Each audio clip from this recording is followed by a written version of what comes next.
In the Undercity, the limestone corridors are lined with masonry so decayed it seems to sag under the weight of the mountain. The flickering amber light of a torch only emphasizes how the environment exerts a constant physical pressure on anyone walking its halls. Every step squelches in a thin layer of alkaline dust that has rained from the ceiling over uncounted decades. The air is thick, carrying the sharp tang of ancient evaporated alchemical spills, and the smell of organic matter rotting in a sealed vault. Navigating this geometry requires a strict marching order. In a 10-foot corridor, the margin for error is inches. Lord Levin takes the vanguard to scout traps. Lucinda holds the center to plug gaps, while Martin secures the rear to ensure the darkness remains empty. Levin's pragmatism is evident in his gear. He deliberately locked his most devastating but volatile magical weapon inside a lead vault back at the surface, opting instead for a reliable, short-bladed sword.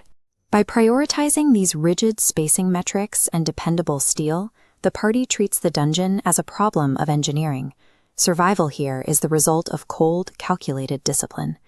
The party quietly bypasses a rot-scented room filled with sundered chains, angling toward a steep stairwell carved directly from stubborn gray liver rock. A greasy residue sweats from the limestone walls. The dead silence is broken only by the faint smell of stagnant marsh water drifting up from the dark, a clear signal that they are entering a tomb. They emerge into the hall of effete splendor.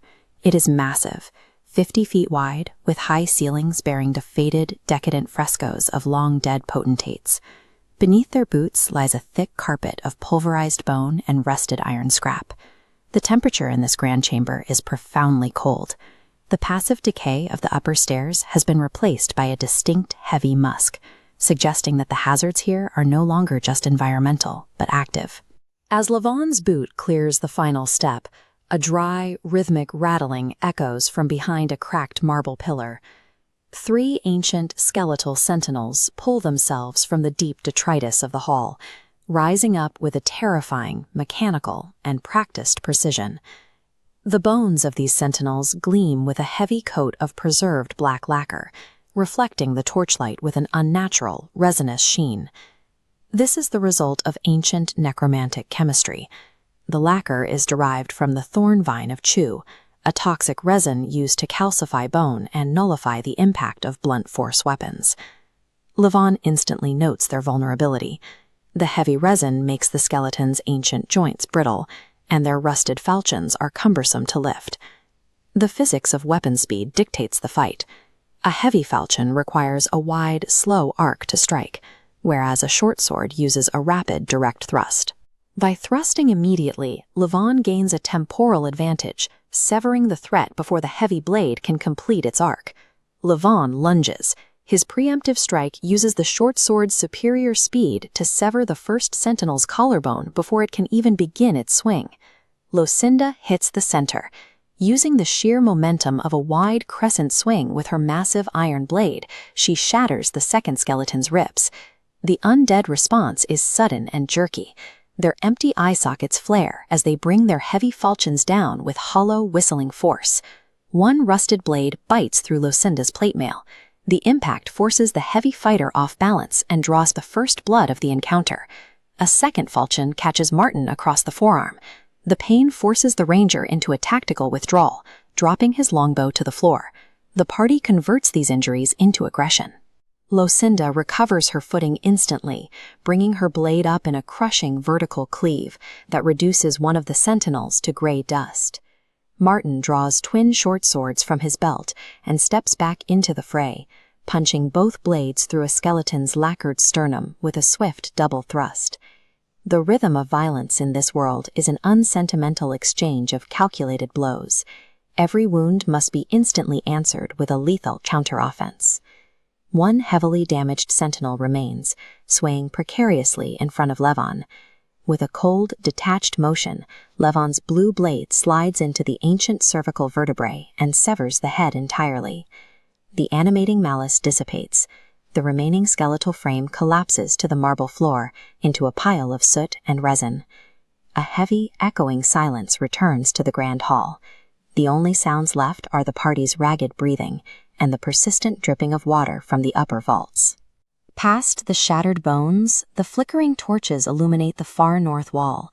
A pair of massive double-leaf copper doors waits for them, bolted shut and heavily stained with green verdigris. In the Undercity, victory is never a permanent state. Clearing this room merely grants the company the right and the dread to open the next door. The Ossuary of the Self-Devoured is a 20-foot wide avenue of dark slate, capped by a low 8-foot ceiling. Every 5 feet, the masonry is interrupted by symmetrical niches where bleached skulls rest on beds of lavender-tinted bone ash. In the absolute cold of the Undercity, these remains function as more than decoration. As the party advances, they report a sense of being watched, a psychic friction emanating from the empty eye sockets that suggests the environment is actively monitoring their progress. To navigate this narrow space, the group organizes into a pyramid formation. This triangular arrangement allows 3 people to occupy the 20-foot corridor while keeping their weapons clear of the walls. In this formation, the point position commands the center of the slate path. This allows the 2 flankers to focus exclusively on the alcoves to the left and right, ensuring no niche is passed without being observed from 2 different angles. This configuration is designed to eliminate blind spots. By anchoring their movement to the grid, the party attempts to turn a claustrophobic hallway into a predictable tactical field. The first break in that predictability occurs at the northernmost niche. When the vanguard reaches out to inspect a skull, the act of lifting the bone from its ash bed triggers a hidden pressure release. The response is immediate and mechanical. Inside the ceiling, heavy torsion springs, wound tight for centuries, release with a metallic thrum that echoes off the lamprey-carved stone. 3 ballista bolts launch simultaneously down the central 10-foot walkway. Thanks to the pyramid formation, the flankers stand safely outside the trajectory. Sensing the vibration, the point guard drops to the slate, allowing the iron shafts to pass harmlessly overhead. The projectiles carry enough kinetic energy to shatter stone. They whistle down the hall and strike the niches behind the party, pulverizing the ancient skulls into white powder and spent splinters. The encounter demonstrates a local law of the Undercity. Weight and motion are triggers. Every physical interaction has the potential to convert stored tension into a lethal projectile. The trap's release causes a secondary structural shift. A limestone block in the western wall grinds backward, revealing a 3-inch vertical seam in the masonry. From this dark fissure, skeletal sentinels coated in black lacquer begin to emerge. Their hardened frames are forced to squeeze through the narrow aperture one at a time. Here, the party benefits from weapon speed factors. The skeletons carry heavy, curved falchions that are slow to bring to bear. In the time it takes for one sentinel to clear the wall and raise its blade, a swifter opponent can strike twice. The point guard immediately exploits this short delay. Rather than drawing a sword and closing the distance, he uses the narrow bottleneck to stabilize a point-blank bowshot. The arrow strikes the lead skeleton squarely in the ocular cavity. The force of the impact shatters the brittle, lacquered skull, causing its animating force to dissipate before it even steps onto the corridor floor. By identifying the spatial restriction of the secret door, the party uses the environment to neutralize the numbers of the ambush. A second sentinel forces its way through the gap and onto the slate. It swings its heavy falchion in a jagged arc, but the blade merely scrapes against the links of the vanguard's reinforced mail. The guard retaliates with a rapid short sword thrust. The magical blade carves through the creature's hardened resin coating, chipping away the lacquer and compromising the integrity of its ribs. The flankers occupy the adjacent squares, pinning the sentinel. The right flank delivers a heavy 2-handed sword strike, shattering the creature's shoulder. Simultaneously, the left flank drives twin blades into its spine. The skeletal frame cannot absorb these converging strikes. The sentinel collapses into fragments. This coordination ensured that even a hardened opponent could be dismantled in seconds once its movement was restricted. The corridor returns to silence. All that remains are dark, resinous shards scattered across the gray tiles and the smell of ancient ash. The state of the room has changed. The secret western panel now stands ajar, revealing a narrow vertical chimney that leads upward into the dark bedrock. This unmapped passage is now the only way forward. To the north, a massive rusted iron portcullis remains flush against the floor, blocking the main path. But this victory is a temporary reprieve. In the Undercity, every resolved trap and defeated sentinel is simply the price of admission to a deeper, more dangerous layer of the map. Deep within the Undercity, survival operates on strict, unforgiving logic. This is an environment built of heavy stone, rusted steel, absolute shadow, and lethal sorcery. There is no modern plot armor here. A single misstep in the dark results in immediate, permanent consequences.